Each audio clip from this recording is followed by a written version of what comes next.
I'm just wondering whether I can use Zoom's video recording facility as a quick way to do video diaries with a virtual background, because when I went looking for that, it turned out to be a bit tricky. Okay, so here I am in Perth. This is the bell tower.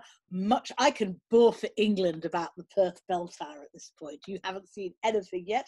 For more information about this bell tower, buy my trip report when it comes out.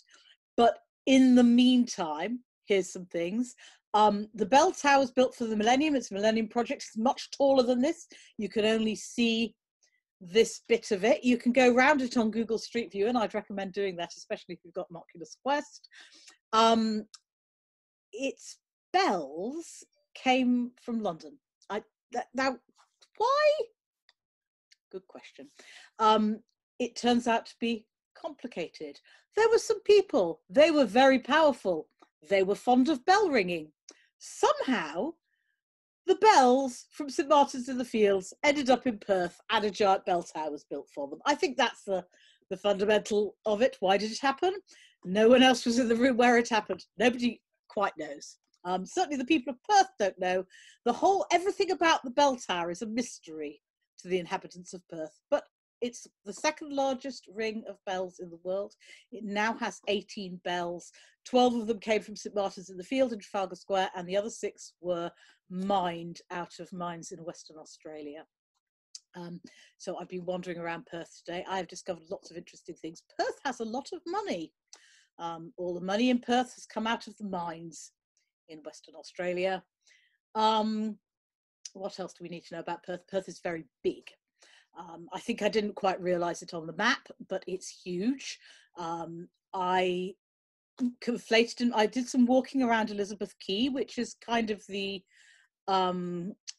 nice rebuilt riverfront area of Perth, and I conflated Elizabeth Quay in my mind with the whole massive basin of the Swan River. It's not the same thing. It's just one like tiny little thing like Gabriel's Dock, except it's about 100 times the size of that. And then there's this whole river thing, and the river's enormous, and Perth is enormous, and there are beaches everywhere. Somebody in chat, who will probably correct me in this thing, said, so I'd heard all about Sydney's beaches, and Sydney's beaches were famous, and I finally went to Sydney. And it turns out that the only reason Sydney's beaches are famous is because they've only got like 3 beaches. Perth has beaches everywhere. Perth is basically a vast tract of beach with a big city attached. So it's very beautiful, it's very rich. It takes a very long time to get from anywhere to anywhere else. Everything is enormous, especially the park. King's Park is enormous. I've gone for a walk through it now. I love it. I have one more day. This is kind of been my day in Perth proper, and then tomorrow I am doing kind of Perth adjacent things, which means things like Fremantle, Bunbury, Bustleton, and I have a long list of other places I might want to go. And then on Tuesday morning I am heading out into the desert, and I am going to be in the desert for a day. I'm literally doing the whole of the Australian desert in a day, or about 2/3 of a day maybe. So that's Wednesday, but that's Tuesday.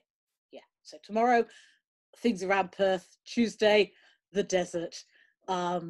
Yeah, I'll probably do a Facebook. This isn't a Facebook Live. I'll probably do a Facebook Live at some point as well, but not until I can work out how to do a virtual background.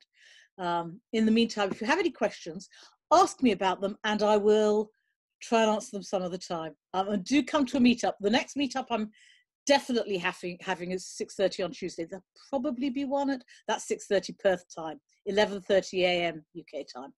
I can't easily do one at a time that's good for British people in the evening at the moment, because I'm kind of going to sleep at the evening. I could probably do about 7 o'clock in the evening, which would be like 2 o'clock in the morning Perth time. But I'm kind of moving my sleep cycle back and back and back at the moment. So yeah, virtual touring is better than you could believe possible, and it doesn't cost, well, it has cost some money, but it hasn't cost very much money, and it's certainly not cost any money compared to a trip to Australia. And I'm hoping to meet every Australian fan and New Zealand fan in the next 3 weeks. So if you're an Australian or New Zealand fan and I haven't met you yet, then do come and say hello. And yeah, and more tomorrow. And it's day 2 and I'm exhausted.